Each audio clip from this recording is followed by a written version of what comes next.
A very good day to you. Welcome to Harman Manyora's channel. My name is Jadil Kabir. I'm glad that you've joined us for today's political conversation. Just as always, I'm joined by the one and only Harman Manyora. Sir, how are you doing today? Wonderful. Wonderful. Oh, wonderful. Seems like you woke up the right side of the bed. I'm telling you. Okay, let's take a look at what is happening currently in the country. The conversation right now is on food prices, the debt burden. Kenya Kwanza team hitting out at Raila Odinga, saying before the handshake, the debt wasn't as it is right now, standing at 8.2 trillion Kenya shillings. Would you say that it's because of Raila that all this is happening right now? Is simply politics? It's not even politics, it's foolishness. It's utter stupidity. This is the second time you're saying foolishness from the DP side. Stupidity. Even if it's from Raila, I would say stupid. Because what they are saying is, first of all, not true. But more seriously, they are part of the whole mess. All of them. Yeah. So you cannot... All of them. You cannot divide what is happening. Ruto is the DP. He has been DP from the 2013 when debts began going up. Musalem Dabari was in charge of finance. And, what are we talking about? And the debt is not anywhere near where they are saying. The truth is not... They're saying it's 11 trillion. Because Kibaki got more at around 600 billion. He took it 1.8 billion at the time of leaving by 2012, 2013. At the end of Huru's second term, the debt stands about 5 trillion. Yes. And we are at 3 trillion. So which is which? Is that not stupidity I'm talking about? Even at the metrics of class 2, you can't see it. Is it in order then to divide the and government? Then secondly, so if you go like that, 600 Moi, 1.8 Kibaki, 5 trillion or thereabouts, Uhuru first term. Yes. Now 3.2 extra, second term. So where do we get? So where is this that they have multiplied the debt? Because theirs is at 11 trillion. It's not like it. According to the that's budget. Another lie. Yes.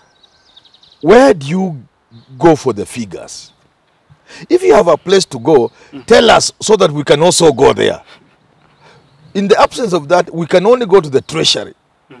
In the books of government, that's where we can get the figures. And the figures are 8.2. Projected to rise to 8.8 anytime this year. The books at treasury. So you have to direct us where you are getting your 11 trillion. There's a guaranteed commitment of about 3 They know that that's a different thing. They know they are not saying the truth. Is it in order? That's what I'm saying. That's what I'm saying. It's not even politics. They're just being childish. The figures are not where they are. Secondly, the figures do not indicate that there was double or anything during the second term. But what is more important, this is a trend we started with Kibaki. We went full blast into overcosted infrastructure development, starting with Thika Highway. That cost way above what it should have cost. The moment we went east to China, we set ourselves on a trajectory of borrowing big money. And all of a sudden in this country, a shift from the Moi era, where the boys never talked of millions. To be a big boy, you talked of billions. So billions became just like pocket money in the country from the time Kibaki took over. So we set ourselves there. And now we're playing with trillions. Now we have gone to trillions, and they know it. It hurts so much. That's why I'm saying they are just stupid people. But the Deputy President is saying that Raila Odinga was there in the time of Kibaki. How does Raila He's come saying in? Raila is now in government right now. He's part of the problem. He cannot be part of the solution. That is a joke. How does Raila come in? How? And these MPs, all these, some of them my friends, they are the ones who only the other day, we were so annoyed as Kenyans when they raised the debt ceiling to 9 trillion. The same people talking. So when I say they are childish, you know what I'm talking about. Now they are raising it to 12. Same people. They are raising it to 12. The same people have been passing finance, they are called finance whatever bills or act, every budget time to increase levies, to punish common people, to increase taxes, including on fuel. The same people. Now they turn around and begin, it's so annoying. When you look at what the Deputy President is proposing under the 2022-2023 budget, increase of revenue to counties, saying 50 billion to be taken for the hustlers, can he still have what he's demanding for without the increase of debt in the country, which he says should be reducted? What DP William Ruto is engaging in is something we call something of nuisance value. You do something just to be a nuisance. You know it won't work. But at the end of the day, you know, and I advise them for free all the time. Some of them don't like me. But they will soon discover they should have listened to me. When the people associate you with such a childish moves, things of nuisance value, and they are looking for a president, image is going to have always has a place when people are now choosing between Raila and Ruto. The question of image begins to, I've said this before, who looks presidential? It's a question of trust. Not everybody is in the tribal bandwagon. About 80% of those who will vote don't need anything. They just are challenging, they are voting for you, Ruto. They are Luos, they are what, they are voting for you. They are in the mainstream. 80% to 85%. The remaining who decide an election constitute a percentage of people who are still weighing, who may be swayed by something just as little as they move away from Ruto because they are associating him with childish moves. And I'm advising this. Is it really childish? It is Because they are making when you do things, serious demands. when you do things for a nuisance value, to make the other person look bad, to make Uhuru government look bad, you come out looking worse yourself. Only the other day you rubbished BBI that one day 35%. You are William Ruto. Only the other day you said, how can Raila and Uhuru talk about increasing revenue to counties when they cannot even give 15%? The ink on which you wrote that, the saliva in your mouth has not dried. You are using the same saliva to say you want to shoot this 370 billion to 495. That's what I'm saying. You are doing things to make somebody look bad. But when you look at this conversation on burden, someone needs to talk about it. On what? On the debt burden in the country. Debt burden, we have talked about it. I have been on record saying we don't need to borrow. I am on record saying if I, Manyora, am the president of the Republic of Kenya, 5 years I will pay all debts and I will owe nobody not a dime. It's not the way to do international business. But that's what I'll do, like Ceausescu did in Romania. Oh. I will clear all the debt. I have argued, for example, we raise under 2 trillion in taxes. I've said I can increase that to 5-6 trillion without us breaking a sweat. Right now, let KRA invite me. And I show them how they can move from under 2 trillion to over 4-3 trillion in 5 years without hurting the taxpayer, by even reducing the taxes in terms of how much you pay the rates. You see? Yeah. Secondly, I will raise revenue by looking beyond tax.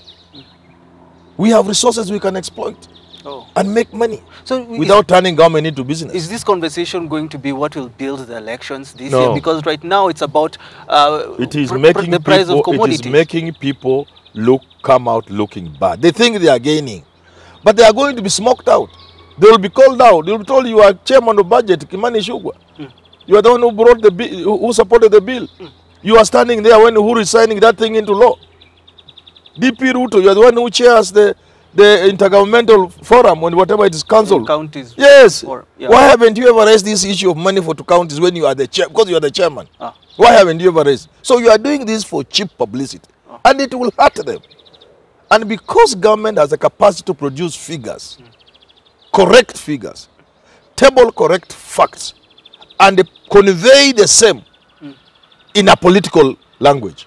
The government has a capacity to engage in political communication, but with facts. And that's the question I was going to ask.